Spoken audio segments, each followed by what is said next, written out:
I want to tell you about a business owner who almost never bid on a contract that changed everything. They had been running a business in project management and consulting, in operation for about 2.5 years. Strong work, happy commercial clients, past experience in a 9 to 5 that they leveraged to grow their business. And they still believed that they were not ready to compete for government work. They were wrong. And that one wrong belief almost cost them $1.4 million dollars in contracts. And that was just the beginning. My name is Melinda Colon. If you don't know me, I am an enterprise value architect. I specialize in government contracting and helping service businesses that are providing construction, engineering, IT, consulting, professional services win contracts at the state and local and federal levels.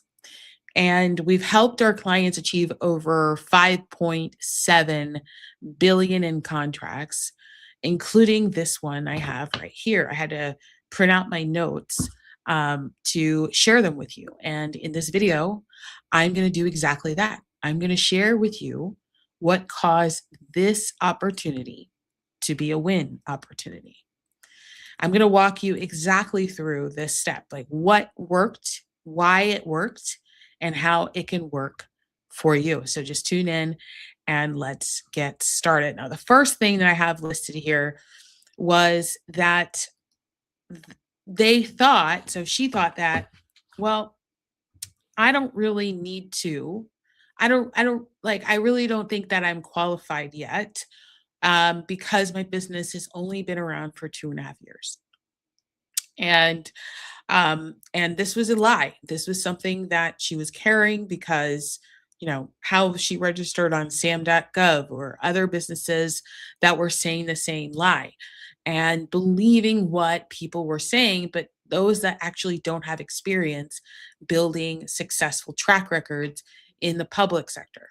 And the truth of the matter is, having done thousands of proposals and walk clients through how to do it for themselves, training their teams. I mean, companies that are generating high 6 figures, 7 figures, 8 figures, 9 figures, and beyond. I've worked with those types of companies, and it's the same that when they start working and taking and really applying these steps, they just add zeros so quickly. And it transforms what they believe of truth out in the marketplace. Like, it has to take long, it has to be difficult, it has to be a lot of paperwork, like all of these nonsense lies. And here I'm sharing with you that your LLC doesn't matter if you created your LLC yesterday. It doesn't really matter. What matters is your expertise. If you had just created your business yesterday, let's say, for example, you could go and win a contract. There is nothing stopping you. Now, if you have 2 years, 5 years, 10 years, 20 years, and you go and you try to win a contract, you're more likely to surpass that person who just started an LLC, has no experience, no need, no case studies, no knowledge of how to deliver, because you know how to deliver. You have the expertise, you have the systems, you have the clients, you have the equipment, you have the softwares, you have the past performance, you have the experience that they need, and they desperately need it. And so it doesn't matter how long you've had your LLC. What matters is, how long have you been delivering that service, that offering in your business? Now, I'm specifically talking to non-productized businesses that are not selling products, meaning you're not selling water bottles or computers or tech or you know phones or pens, because that's a whole different strategy. If you are not selling a product, continue to listen. So that's the first thing, is we had to overcome that belief, because once I was able to explain it to her that there was possibility, it was just like, okay, well, let's try it out. And there were other opportunities that she brought to me. And then I said, no go. I was like, no, this is not the right fit. We need to make sure that it aligns to your experience. It has to be something that you are familiar with delivering and that you feel confident speaking on in writing, as well as pricing it, as well as in an interview or presentation over the phone that you can talk about endlessly. That is what we look for. We look for contracts like that because those are low hanging fruit. Those are contracts that make it easy for you to win. Okay. Point number two is the translation matrix. So she brought her past performance and she said, I had never primed a contract for a federal government or state government or county government before. And I said, that's fine. This is one of the lies and one of the mistakes that I see business owners make over and over again is that they think that they need government contracts to win government contracts. It's kind of like the chicken or the egg. It's like, what do I need first? I can't get the chicken without the egg, and I can't get the egg without the chicken. What do I do? I'm going to tell you right now what to do. So listen in. The translation matrix is this framework that has translated business experience for companies of all sizes. And it is a principle that I learned in corporate when my job, when I was inside a $1 billion firm, they were using this system for their private work and their public work, meaning that when they want a private contract, a private and institute, a commercial company hired them to do work, they would take that same exact experience and they would use it as past performance for a government contract, for a municipality, a public works, a city, a county, a school district. They would use that for federal contracts. And then I thought to myself, wait a minute. If it can work for them, can it work for small businesses? And when I launched my consulting firm and start to utilize this tool, it changed the game because now we're not waiting to get something to go get more of it. We're actually utilizing what we already have, the pile of gold that your business is sitting on, to leverage and win more contracts. You see, we're not abandoning what you've built. We're adding more stability to what you've built. We're only saying we're going to look for work that is specific to what you've delivered before, that you have proof for delivering that work before. That is the thing you go and sell to government agencies. Why does this work? Because at the end of the day, if you go to any post, any social media website, any messaging related to speaking to contractors or business owners, founders, decision makers, is going to be associated with being a good steward. Yes, there are going to be contracts that are to be associated to lowest bid, and I'll get to that in a minute. But the majority of high quality converting contracts are related to translation of value, meaning that what you're doing in the private sector, in terms of what's in demand in the private sector, is in demand in the public sector. That's just how it works because we're still selling to people. Like there's nothing that changes in the formula. You're just still selling to people. There's a different way to sell. And that's what I specialize and guide you through. So now that you understand there's a way to translate, how do I translate? Okay. So let's say, for example, you're in construction and you have a renovation. You do fit ups, renovation, interior outfits for commercial offices or tenant fit ups. Let's say you do some infrastructure work and whatnot. Those are all categories within construction. Construction is the second largest industry that the government buys from. So when you know that, then that basically means you get to cherry pick what you want your business to grow with. So you don't have to stay focused on selling whatever is in the sam.gov portal at that day. You can find opportunities that are right fit for your business, which will then increase and improve your company culture, help you to hire people, systematize, take the time and the workload that you've been carrying for so long because you're just dealing with referral clients, right? The referrals that sometimes fit and most of the time they don't, right? They're just referrals. It came from a friend. You just want to do a favor. You need to keep your team busy. You want to make sure that you're covering overhead, and you're just kind of like, okay, well, we can do that work. It's similar, it's a little different. And that means that you now have to be involved in the day to day activity more so than you need to, which then takes you away from the vision work that you should be requiring yourself to do. And that all stops when you finally make a decision to sell one thing at a time. So if you want to focus on interior fit ups, focus on interior fit ups. We can do research. We can find out what agencies are going to require interior fit ups, when they're going to bid those contracts so that you can fill your pipeline, start doing business development so that your team does the exact same thing over and over again. They build portfolio, you build consistency, predictability, and then you can stack other services, other deliveries on top of that. That is how it works at the beginning. And then once you start having GovCon stacking happening in your business, changes the game. So that's what we did. We didn't want to put her entire portfolio of experience into the proposal. That is just no. We don't like this is not to show how good you are. This is to show how qualified you are. It's a totally different conversation. When you're qualified, you can answer the response, respond with from the question with authority, confidence, and clarity. And that comes across in words, by the way. The clearer you are, the more succinct or the more simplified your messaging is. And that gets translated to somebody else. So that's what you want. That's going to mitigate the risk. And when they see their price, that you're like, I'd priced this a gazillion times. I've delivered this work a ton of times on the private sector. This is the price. Boom, I'm putting it in. Now, can I guarantee that you're going to be the lowest bidder and that you're always going to win? No, I can't. This is based off the market and what the market tells you. I had a conversation recently with several purchasing managers and contracting officers, and they shared with me, I actually shared with them, I said, one of the mistakes that people are making for their business is that they're undervaluing what it takes to actually deliver the work. And they're competing on price, and they're actually doing you a disservice.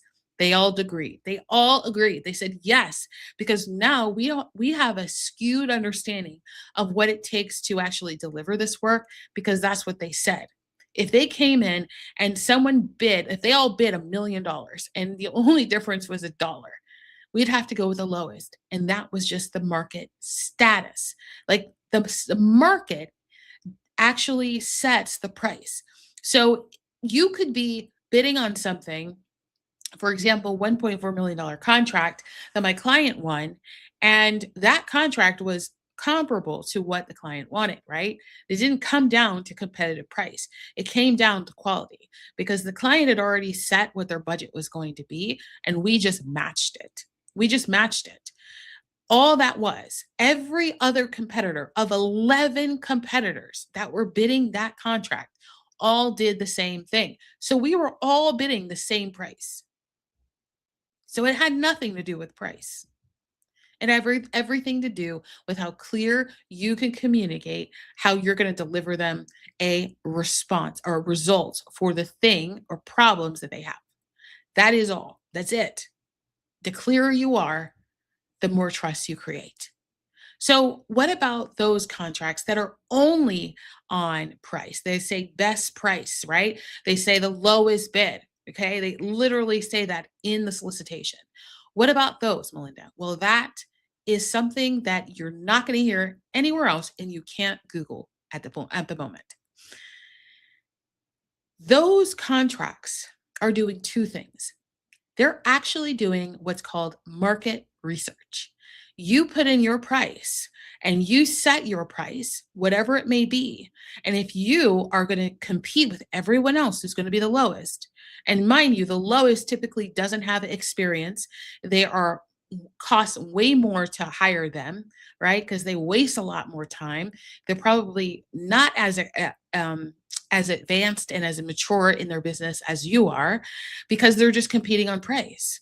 They're going to be the lowest. That means that they can't hire quality people. They can't deliver quality. They can't give excellence because they're the lowest. They don't have the margin to do that. Now, if you set your price and whatever you have been charging in the past, and you go ahead and you install that into the government marketplace, two things are going to happen. One thing is you're educating your buyer, you're educating them on what it actually takes to deliver the work, even when you don't win. Now, if you win, congratulations, but it's not about the win for that specific opportunity. It's about the market research. See, they're researching how much it costs to hire someone to do IT consulting, how much it costs to get a speaker to deliver a presentation, how much it costs for construction work or fencing to go up at a military base, how much it costs for engineering services to do MEP design for a new barrack. Like these are all things that they are doing. They're doing research alongside bidding the contract. And if you don't understand that, that's the problem because you're listening to everybody else that doesn't understand it either. This is so valuable because the next time you bid with them, they're going to see a standard rate. And they're going to say, wait a minute, ABC company, your company bid the same way last time and they're bidding this time. That's interesting. Maybe we need to put a source aside out for federal. Maybe we need to have a conversation with them. Maybe we need to understand more about the market. That's where research comes in play. And so don't get twisted. Don't look like we're the business owners that are competing for the contract. We're setting the price. And so if we ever think like, okay, lowest bid, that must be that we have to be the cheapest. No, we have to be the most valued. We have to be the one that they're going to hire over and over and over and over again. And you can't do that if you don't have margins. Okay.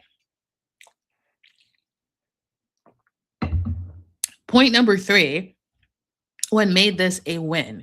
So we translated, just going back to point number 2. So we translated everything. We translated everything. I mean, there were projects that she had done on the private side for universities, for big institutions, and we had to translate it for this project. And 1.4 million does sound like a lot of money, but it's not, right? Because it was across 3 years. So it's about 300,000 a year, but that's solid, consistent revenue that you're having in your business. And then you can just go get another contract, and use the exact same proposal. Like it's insane to me why people don't do this. But so that's what it was. Okay. 1.4 million. So it was across the board for 3 years. So we got to look at her 3 years experience. Now, remember, she had already been in business for 2.5 years. So she didn't have 3 years in her business. She had to pull from her previous experience as in a job. And we noted it. We didn't lie. It was integral. It was specific. We made sure to communicate that this was happened prior to her work in her company. And so that was important to note. Now, once we submitted the bid, or once we put together the proposal and worked on how we were going to deliver the work, it was the same thing she was doing every single day for every single private sector client. For every company that she worked with, she would get a proposal, she would review it, she would think about how she would deliver it, and then she would write about it and give her price. She did the exact same thing for this contract. There was no difference. Okay. Her translation was different, meaning, some terms in government are different from private, right? That's just what it is. It's kind of like if you go to different parts of the country and here in the United States, like some people will say remote, like a TV remote, and some people will say it's a clicker, right? It's just a TV clicker. It's the same thing. It just has a different translation.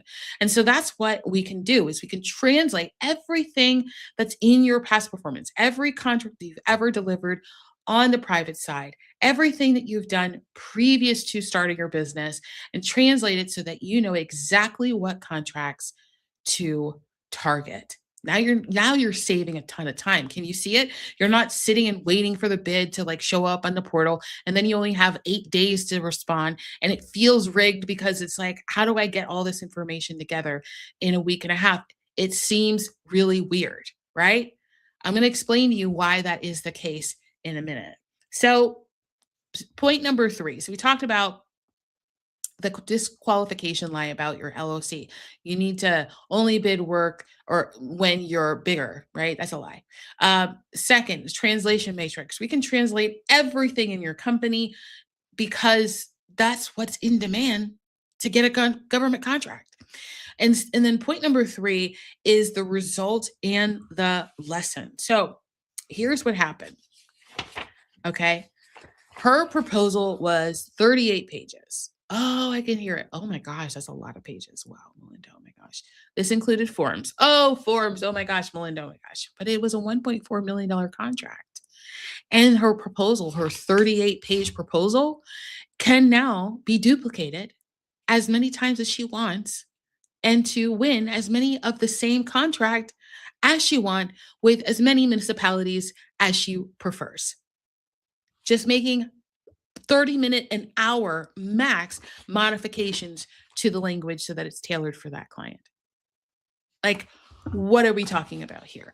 Is 38 pages of time worth 1.4 million, and how multiple endless opportunity contracts, is it worth it? Absolutely. Absolutely. Because now she has what's called a boilerplate library, a library of responses, answers to questions, and she's pulling that information. And now it's just like cookie cutter. It's like boom, boom, boom, boom, boom, boom. She reads through it because human eye, you can't get rid of human eye. But now, what used to take her 80 hours now takes her 8 minutes, and that's really important if you do it right. So the last point is the result. Now, when she won the contract, it was a normal day. It was a normal day. I remember she called me. She actually texted me. She's like, "Hey, can you talk?" And I was just like, "Okay." So we had already submitted the proposal. We were waiting for a response. In the RFP, it tells you when they're going to open bids and review. They're going to have a discussion with the selection committee, all that stuff. So we already knew the dates, and it was early. I was like, okay, it's early, okay. And so I was like, all right. And so I text her back and I was like, yeah, I'll be available in a few minutes. And so we find a time that day. We hopped on the call, and she's explaining to me that she thinks she won, but she's not really sure. So they had already opened the bids the day that was listed in the solicitation, and the notification date, like the notice to award, was coming up. It was the following Monday, and so, or Tuesday, I think it was. So we were at the end of the week, and so we had a few more days, and she had just bumped into somebody from the committee at a industry event. This is the key here. They were at an industry event. She was going to be there anyway. She wasn't expecting to see them, meet them, connect with them, nothing. It was just like, I just need to be here anyway. Like, what industry events are you going to that you may be bumping into agency members that make decisions? It is crazy. So, really, hopefully, you're seeing that not much changes in your life other than you get to breathe a little bit more. So, she's at this event. It's a gala. Everybody's dolled up, dressed up. So he walks over to her, starts having a conversation. Hi, I remember seeing your face in the proposal, introducing himself and his wife, blah, blah, blah. And next thing you know, he's like talking to her as if she already has notice of the award. Like, it's already happening. It's going to happen. He's like talking about the onboarding meeting, and then the agreement, and this and this and that, the next steps. He's having a conversation with her about the next steps before it's published on a portal that the contract has been awarded to her company. Mind blowing. Mind blowing. So she's explaining, she's like, I think I won. And I said, okay, explain to me what happened. And she explains the story. And I'm like, I congratulations. I think you did. I think you did. And so Tuesday comes around, and she forwards me the letter that says that she was awarded. And I would share with you the letter, but I want to make sure that I am protecting her business. So this is all what's happening while you're running ragged, just chasing referral clients and going to networking events without a plan.